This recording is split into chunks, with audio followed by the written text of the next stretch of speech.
Bonjour, mesdames et messieurs, chers collègues, merci de participer à cette rencontre et j'espère que nous allons pouvoir nous bénéficier de cet échange. Le son n'est pas très bon. Euh, Madame n'utilise pas le micro. C'est un peu difficile.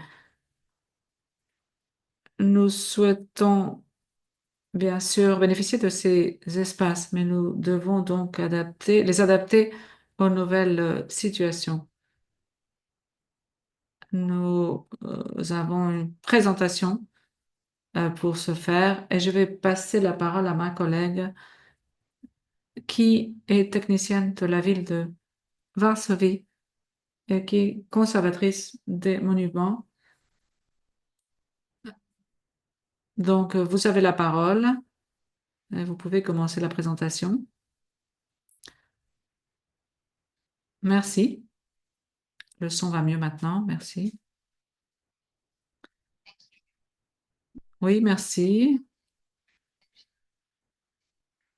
Je travaille pour le département de protection des bâtiments historiques. C'est pour moi une joie de vous présenter notre idée pour contribuer au réseau collaboratif.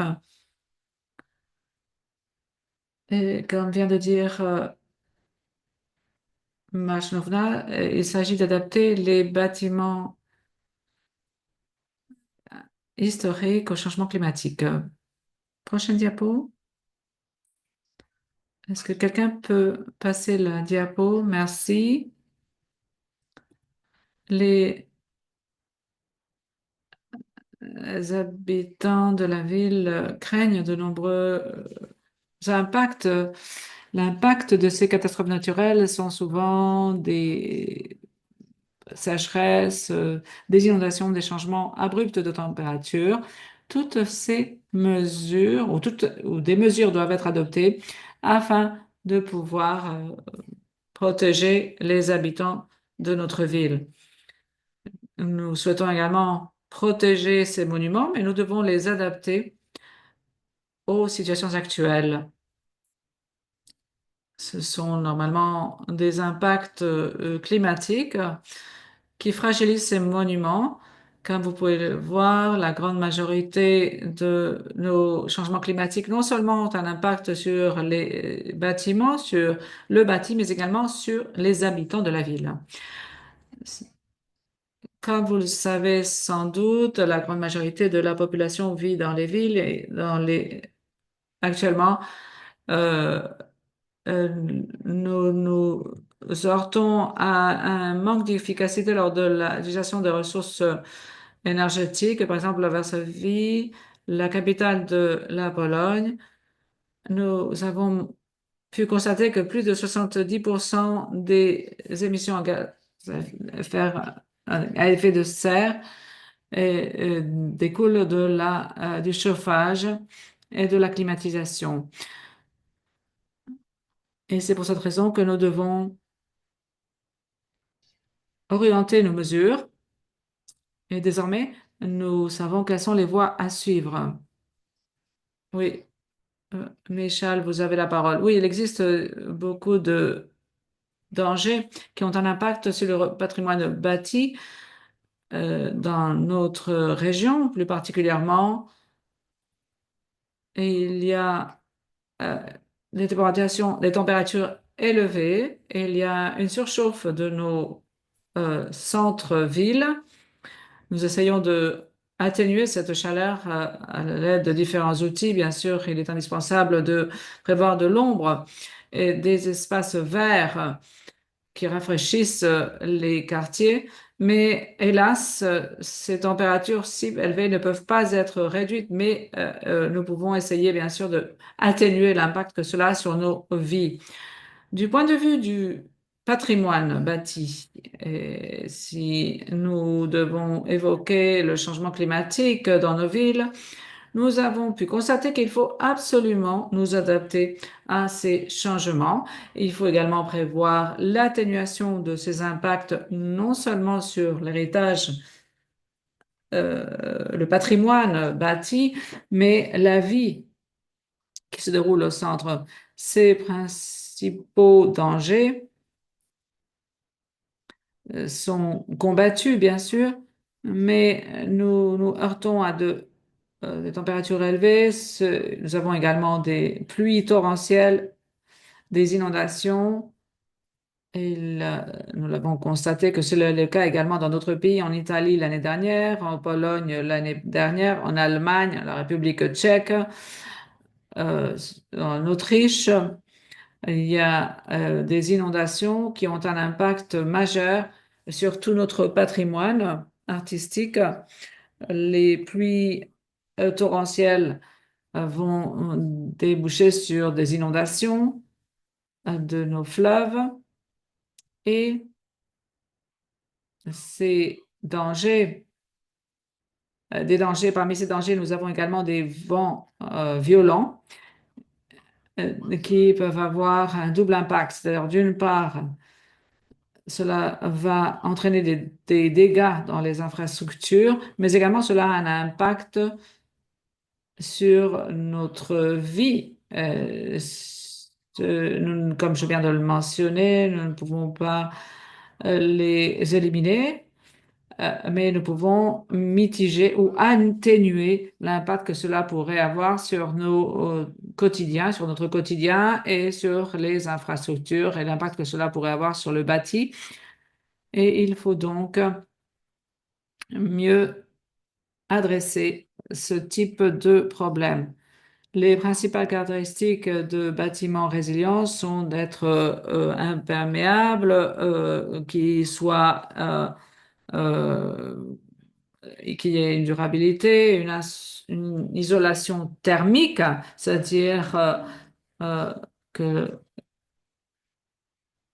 c'est une arme à double tranchant car c'est important cet isolement, mais d'autre part, il est difficile d'isoler des bâtiments qui sont historiques, qui sont anciens, car cela peut éventuellement avoir un impact sur l'extérieur et sur sa structure. Il faut qu'il y ait une ventilation adéquate également pour éviter l'humidité. Diapositive suivante.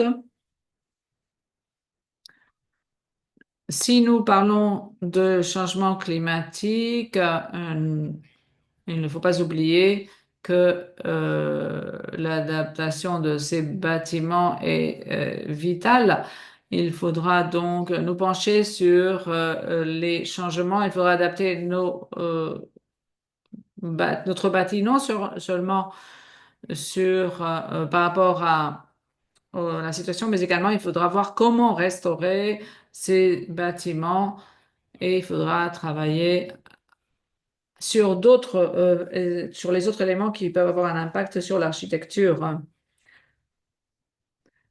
Les quartiers historiques devront être abordés au sens plus large, c'est-à-dire en matière d'aménagement urbain. Si nous ne nous préparons pas, si nous essayons pas de atténuer ce type de situation, et essayer de protéger nos bâtiments, mais également si nous n'essayons pas de trouver de nouvelles issues, de nouvelles solutions pour que notre vie soit plus facile, plus confortable, nous nous heurterons à ce type de défi, défi majeur. Euh, le danger serait le fruit de négligence, mais également il faut absolument réagir dès maintenant. Donc la diapositive suivante. Johanna, vous avez la parole. Merci.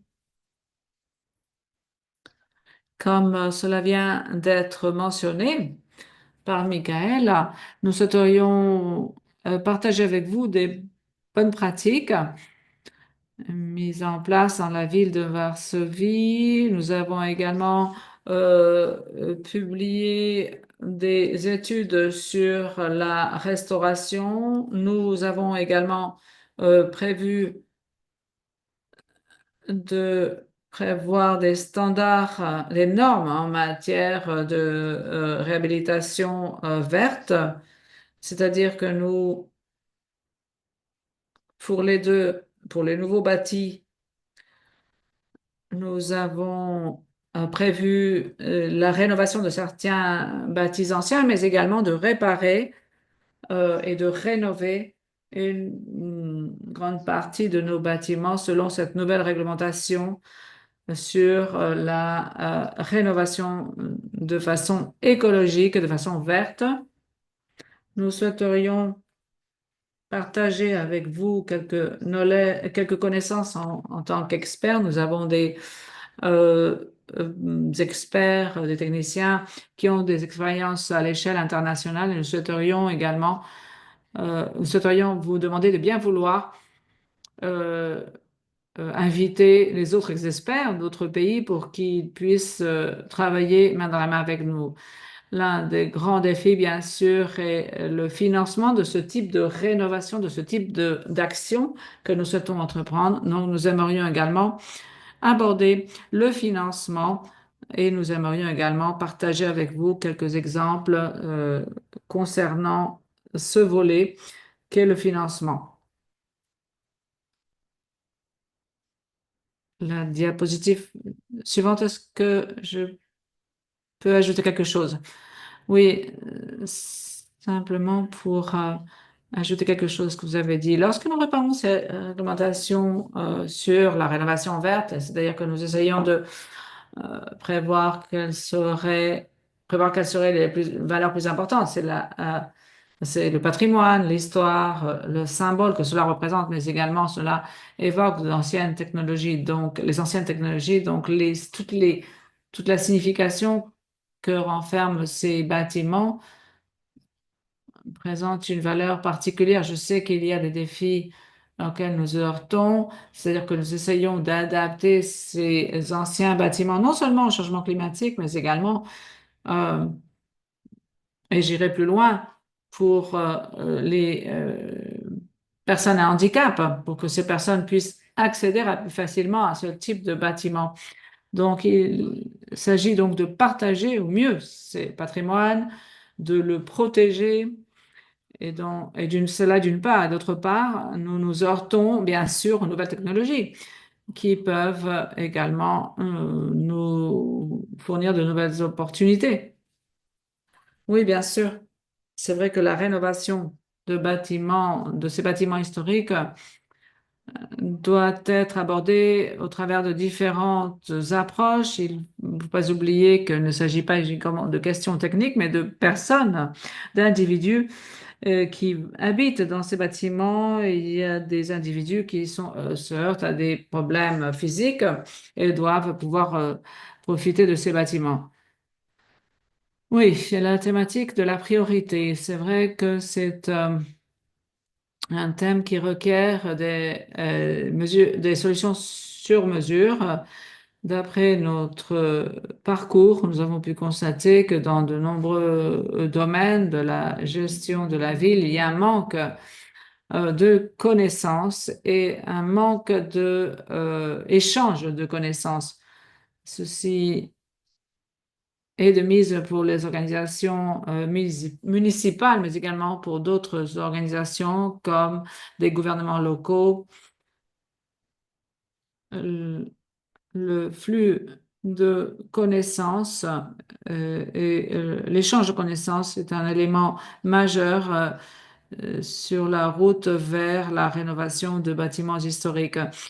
Et nous aimerions vous proposer cette thématique prioritaire. Nous souhaiterions organiser des webinaires et des débats en ligne. Nous aimerions donc le faire à partir du mois de juin jusqu'au mois de novembre. La première réunion sera célébrée le 11 juin et nous aimerions euh, pouvoir le faire et l'organiser différents horaires pour, en prenant en compte bien sûr, les fuseaux horaires pour que vous puissiez assister, bien sûr. Ce qui est très important dans ce réseau collaboratif, c'est de devenir un canal pour échanger les informations, échange de meilleures pratiques et de savoir-faire. Et c'est pour cette raison que nous aimerions transformer notre énergie en action concrète et tout ce que nous pouvons donc évoquer pourrait être utilisé et mutualisé, pouvoir trouver de nouvelles solutions. Comme je l'ai dit, nous aimerions échanger avec vous notre expérience et nos connaissances, non seulement en ce qui concerne la Varsovie, mais également nous collaborons étroitement avec d'autres villes et nous aimerions les inviter pour qu'elles échangent, pour qu'elles nous fassent part de leurs expériences et ceci pourrait servir de base pour les débats à venir. Et ce réseau collaboratif aura pour but de partager, d'échanger ses connaissances, mais il nous servira également de source d'inspiration afin de trouver des solutions et afin d'atténuer l'impact du changement climatique. Nous en avons déjà mentionné quelques-uns et nous prendrons en compte les différentes régions et leur évolution face à ce changement climatique. Nous avons prévu d'organiser des réunions en ligne, en distanciel, mais bien sûr, nous pouvons peut-être créer un échange ou une plateforme pour l'échange de ce que nous faisons au sein du réseau. Ce qui est vraiment important pour nous, c'est que nous aimerions compter sur votre collaboration. C'est-à-dire, si vous voyez un thème qui vous intéresse, l'identification de solutions architectoniques et technologiques, des zones d'intérêt pour tous les bâtis du patrimoine, ou bien le développement de solutions basées sur la nature, non seulement techniques, le bâtiment en tant que tel, le bâti, mais également l'environnement et les espaces verts que doivent être utilisés si possible. Suivante diapositive. Je crois que c'était la dernière, celle-là. Effectivement, c'était ma dernière diapositive. Ce sera tout pour ma part. Michael, vous voulez peut-être ajouter quelque chose? Oui. La formule de ce réseau n'est pas un réseau fermé, car nous sommes conscients que nous n'avons pas des solutions miracles. Et donc, nous sommes ouverts à toutes vos contributions. Nous, nous avons identifié trois risques, mais ce sont les trois risques que nous aimerions aborder, bien sûr, mais si jamais vous avez d'autres risques, d'autres dangers que vous avez identifiés chez vous dans vos régions respectives et qui ont un impact sur vos villes, par exemple les tremblements de terre, vous pouvez bien sûr euh, vous joindre à nous, l'évoquer.